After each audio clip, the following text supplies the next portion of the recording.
Bonjour à tous et bienvenue sur ma chaîne Vali, raconte-moi une histoire. Nous partons dans le Limousin, les lions de Bonneval. Très belle écoute à tous. Sont-ils bien ce que l'on pense ici, les lions de pierre qui semblent encore monter la garde devant le très vieux château de Bonneval en Limousin? Jadis, ils vous auraient dévoré tout cru, enfin, d'après ce que l'on raconte. En ce temps-là, au XIIe siècle, le château, encore dans son neuf, était la propriété du comte Roger de Bonneval, noble seigneur et assez mauvais homme.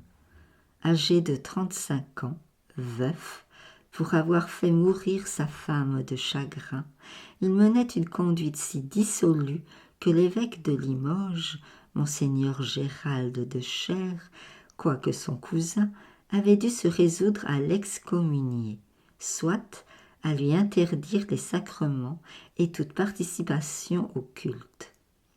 Terrible punition, à une époque mal remise des terreurs de l'an 1000, où l'on avait cru voir poindre la fin du monde. Roger de Bonneval résolut de partir pour la croisade, afin, déclara-t-il publiquement, de racheter ses fautes.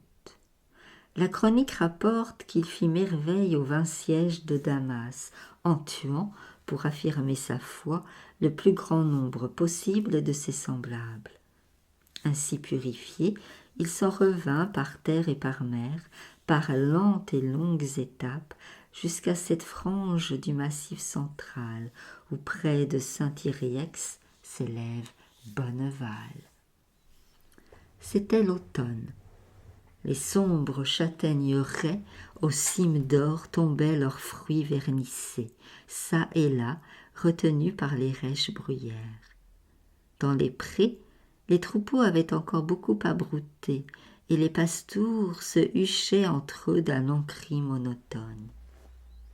Tout à coup, le doux paysage parut se figer, sous un silence oppressant. Cela dura quelques secondes avant que se déchaînât la panique. Les pastours ne savaient plus rallier leurs moutons, qui, collés les uns aux autres, couraient à l'aveugle en bêlant à la mort. Un grondement lointain était cause de cette épouvante, un grondement ou plutôt un rugissement, et qui s'amplifiait et envahissait tout. Et voilà qu'apparut le comte de Bonneval, caracolant en tête de son escorte. Et cette escorte, fallait-il en croire ses yeux, cette escorte comptait une demi-douzaine d'hommes à la peau toute noire. De l'une des caisses qu'ils portaient sur leurs épaules provenaient d'épouvantables rugissements. Qui ou quoi y était enfermé? Un monstre? Méduse? Drac? Ou pire, un infidèle? Et chacun de ceux-ci mit en tremblant, car les villageois étaient accourus, mais pour se tenir à distance. Ils étaient peu convaincus du repentir de celui qui les avait tant accablés naguère. Enfin, ayant ainsi semé la terreur aux quatre coins du monde, le cortège atteignit la seigneuriale demeure. Au pied du château, le comte, de son corps d'argent et de nacre, lança un impérieux appel. Le grincement lourd des chaînes y répondit. Le château, abaissant son pont-levis, parut saluer le maître revenu, tandis que ses gens restaient glacés d'effroi à la vue des suppôts de Satan, qui le suivaient, et à l'ouïr des rugissements sortis de la plus grosse des caisses dont ils étaient chargés. Pourtant, sous le regard sévère de Martial, l'intendant, ils réussirent quelques révérences en balbutiant des paroles d'accueil. Seule Léonide, comme on appelait ces vieilles filles, parfaites cuisinières, acariâtres et laides, indispensable élément des foyers auvergnats et limousins, la race en est aujourd'hui éteinte, n'obtempéra pas, trop occupée à précipiter les invocations propitiatoires à saint Léonard, à sainte Barbe, à saint Martial, à saint Éloi. Mais le comte ayant annoncé qu'il avait convié pour le lendemain monseigneur Cher, son cousin, on se sentit mieux. Encore mieux lorsqu'il déclara que la fameuse caisse renfermait un cadeau pour son éminence. Étrange cadeau, sans doute, mais christianisé par le destinataire, en attendant qu'elle ait en faire des porteurs. Le maître donna l'ordre, favorablement accueilli, de les parquer avec leurs colis au bout de ses terres. « Vous leur apporterez un cruchon d'eau et un pain à chacun. Et à ce qui est dans la caisse, chevrota la plus avaricieuse des menettes, responsable des provisions de bouche. « À ce qui est dans la caisse, reprit-il, ricanant comme il ricanait autrefois, dans ses heures mauvaises, j'offrirai moi-même un plat de choix. Mais rien ne presse, et rien ne vaut un petit jeûne pour vous mettre en appétit. Allons, affairez-vous à préparer les fêtes de demain. Je veux en l'honneur de mon saint cousin une réception comme on n'en vit jamais. » Ses zélés serviteurs se surpassèrent. Le jour venu, dès les premiers échos de la pieuse cavalcade, Roger de Bonneval s'avança à l'entrée du château. Il avait revêtu ses habits d'apparat et son sourire faisait plaisir à voir. N'allait-il pas être lavé de sa conduite passée et réintégré dans la communauté religieuse? Le saint homme qui l'en avait exclu apportait le pardon. Ce fut le moment solennel.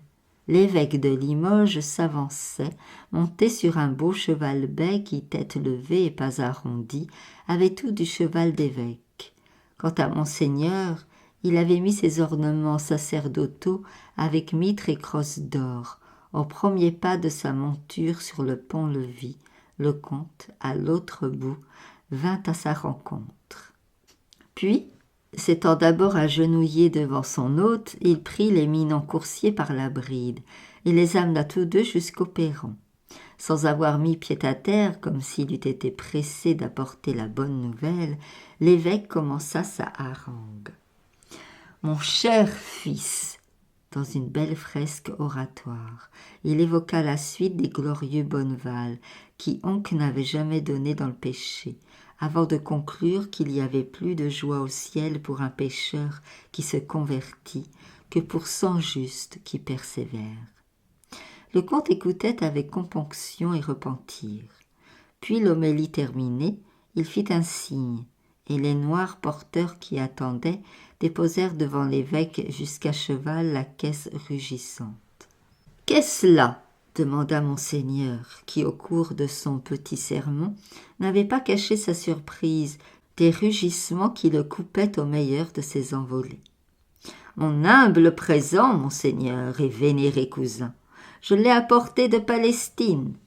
Il témoignera des sentiments que je nourris à l'égard de votre grandeur. » En même temps, les Africains ouvraient la caisse, libérant dans un fracas épouvantable 2 énormes lions qui s'élancèrent sur l'évêque, prêts à n'en faire qu'une bouchée, le digne cheval compris.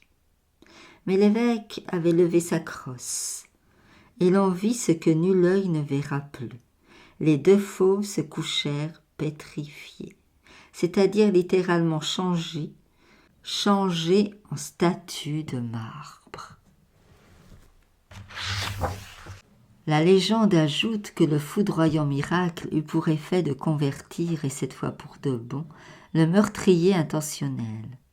Le comte Roger de Bonneval, sous le vocable de frère de la miséricorde, poursuivit ses jours dans un couvent du Dorat, connu pour la rigueur de sa règle. Des siècles ont passé sur le sommeil des fauves pétrifiés. Certains prétendent qu'ils grondent sourdement à l'approche des cataclysmes mondiaux. Ainsi, paraît-il, avant l'août de 1914, personne n'est sûr que le fatal avertissement se soit renouvelé en 1939, ni depuis. Mais n'avons-nous pas perdu de notre finesse d'oreille ? À la conteuse qui l'interrogeait sur l'origine et le mystérieux pouvoir des lions de Bonneval, un très vieil homme du pays se borna à répondre en hochant la tête et presque à voix basse. « Il y a des choses. » Merci beaucoup pour votre écoute. À bientôt.